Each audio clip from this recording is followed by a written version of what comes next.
You're listening to Creepy Encounter. Real stories, real fear. Every story you'll hear is based on true events, sent in by people who swear these moments still haunt them to this day. So turn off your lights, put on your headphones, and let's dive into tonight's Creepy Encounters. Halloween night has always been my favorite. The smell of pumpkins, the sound of leaves crunching, and that eerie tension in the air. Last year, I spent it alone in my quiet neighborhood outside Portland. I had candy ready, a carved pumpkin glowing on my porch, and a horror movie lined up for later. By 8:30, the street had gone quiet. The fog had rolled in, and only a few porch lights were still on. That's when I noticed something strange. The house across from mine, the one that had been vacant for months, had its porch light on. Except it wasn't normal. The bulb glowed black, more like a dull purple hue, lighting the porch in an unnatural tone. And beneath it stood a man, tall still, dressed in black. He wasn't handing out candy or decorating, just standing there, staring straight ahead. I watched from my window for nearly a minute. He didn't move, didn't look around, just stood there under that weird light. Around 9, a few trick-or-treaters came down the street. When they reached that house, they stopped, whispered, then turned back the way they came. None of them went up the steps. Curiosity got the better of me. I threw on a jacket and walked over. The air was cold enough that my breath fogged up. When I reached the edge of the driveway, I said, "Hey, cool decorations." No answer. He didn't even flinch. His face was hidden by a mask. Old, wrinkled, pale. Something about it made my stomach twist. I slowly backed away and went inside. When I looked again from my window, he was gone. At 11 p.m., just as I was turning off my lights, there came a knock at my door. 3 slow knocks. I froze. No one should have been out this late. When I peeked through the blinds, no one was there. But across the street, under that black light, the man was back. Only this time, he wasn't on the porch.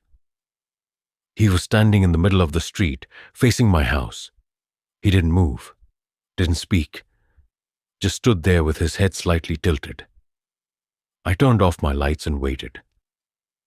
10 minutes passed. When I looked again, he was gone. Then my back porch light flickered. Someone was out there. I grabbed a flashlight and crept toward the kitchen. Through the window, I saw the latch on my backyard gate, moving. Someone was testing it. That's when I called the police. Before they arrived, I heard the gate open, then footsteps on my deck. Slow, heavy. They stopped right outside my kitchen door. A tall shadow stood behind the frosted glass. Completely still, then silence. The porch light flickered again, and the shadow was gone. When the police came, they searched everything. Nothing, no footprints, no sign of anyone. But one officer checked the house across the street. When he came back, he looked uneasy. He said the porch light wasn't plugged into anything. No bulb, just an empty socket. The next morning, the house was dark again, still vacant. Now, every Halloween night, I keep my lights off. Because sometimes, when the fog gets thick enough, I still see that faint purple glow across the street, and a man standing perfectly still under it. Halloween last year felt off. The air was colder, the streets quieter, and I couldn't shake the feeling that something unseen was watching. I live in a small town called Carver Hill, one of those quiet places where everyone decorates for Halloween. But that year, one house stood out. Number 1, 43 Maple Drive. No decorations, no sound. Just a faint porch light and an overgrown yard. The house belonged to an older couple, the Morrows, though I hadn't seen them in months. I was 24, working as a pizza delivery driver, and finished early that Halloween night. With nothing else to do, I decided to walk through the neighborhood, relive some nostalgia, and check out the decorations. It was around 9:15 p.m. when I turned onto Maple Drive. Every porch was glowing. Pumpkins, fake cobwebs, kids laughing in costumes. Every porch except one. Number 143 had a single metal bowl sitting in the center of the porch, filled with candy. No signs, no take one note, just a bowl. Curiosity got me. I walked up the steps. The candy wasn't normal. No wrappers, just small round pieces that looked homemade, each with a faint reddish tint. They smelled like caramel. The bowl itself was old and tarnished, with strange engraved initials on the side. E.M. As I turned one of the candies in my hand, something creaked behind the door. Just a slow, dragging sound, like someone shifting their weight. I froze. The sound stopped. The house stayed silent, but I had this awful sense that someone was standing on the other side, listening.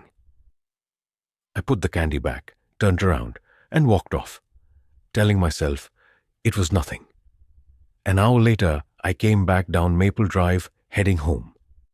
The candy bowl was empty, and the front door was cracked open a few inches. The air felt heavy, the kind of stillness that makes your skin crawl.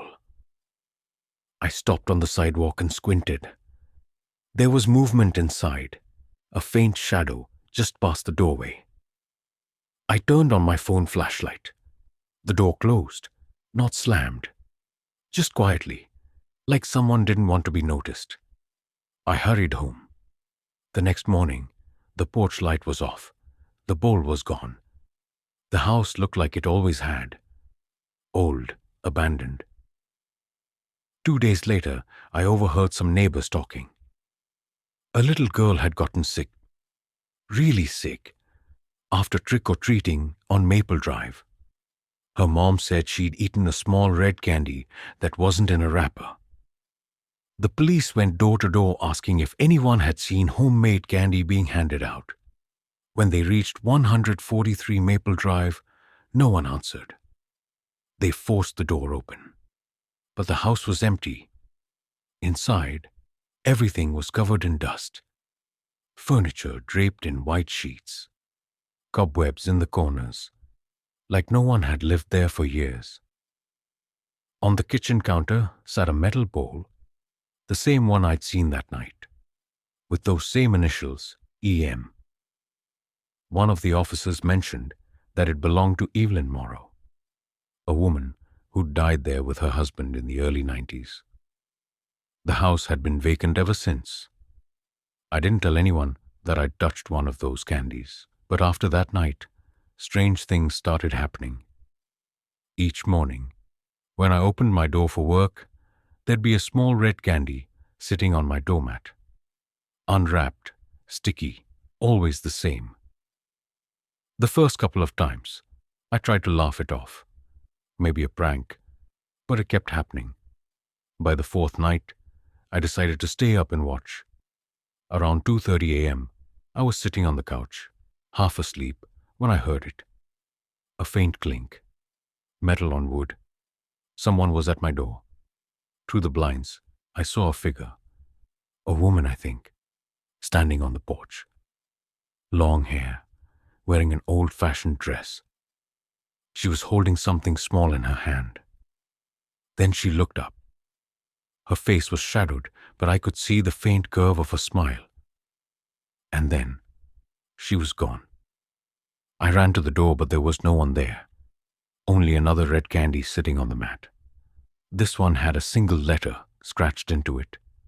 E. That was the last night I spent in that house. 2 months later, I moved away from Carver Hill. New job, new apartment, everything fresh. But some nights, I still find one of those little red candies in the mailbox, on my windowsill, sometimes even on my car seat. And every Halloween, I make sure my porch light stays off, just in case someone's still leaving candy out on Maple Drive. Halloween night, 2022, started like any other. I'd just moved to a quiet Michigan neighborhood and didn't know anyone yet. When my neighbor invited me to a small Halloween get-together, I figured it would be a good way to meet people. It was nothing big. A few adults on the porch, beers, laughter, handing candy to kids. By 9:30, the crowd thinned, the fog rolled in, and the night turned still. That's when I saw him. Across the street, under a flickering streetlight, stood a man in a skeleton mask. Cheap plastic, hollow eyes, black hoodie, hands in his pockets. At first, I thought he was waiting for someone, but he didn't move, not once.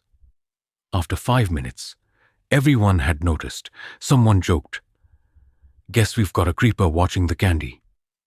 We laughed it off, but it didn't feel funny. Then, as quietly as he appeared, he turned and walked into the fog. The laughter died after that.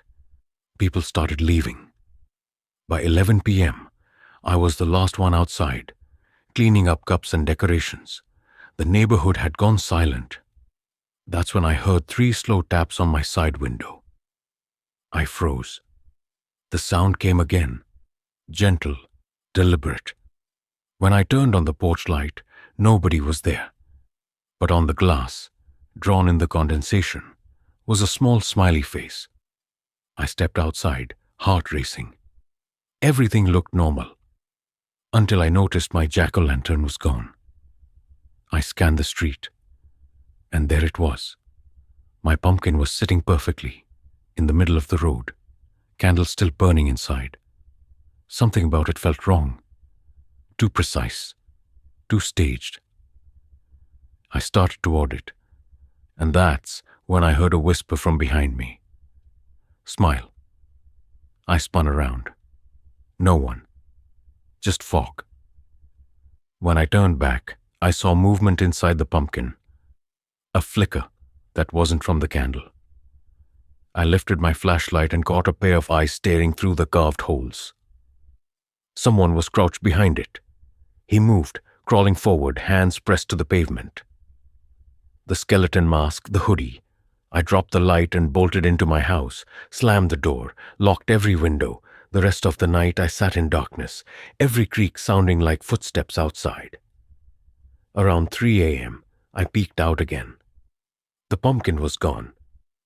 Morning came, and it was back, sitting neatly on my porch. No candle this time. Inside, a photograph. It was a picture of me, taken from outside my window. I called the police. They took the photo and said it was probably a Halloween prank, but 2 nights later, my neighbor called me over. He'd installed a motion camera on his garage, and it had caught something. The footage showed the skeleton-masked man walking up my driveway around 2:47 a.m., holding the pumpkin like a gift. He set it on the porch, stepped back, and stared at my house for 2 full minutes. Then, slowly, he lifted his mask halfway, scratched his face, and whispered, "Smile." Then he turned and walked away into the dark. I moved out within the month. Never sold the place. Just left. Every Halloween since, I get an unmarked envelope in the mail. No stamp, no return address. Inside, a photo of me, asleep, with a small hand-drawn smiley face in the corner.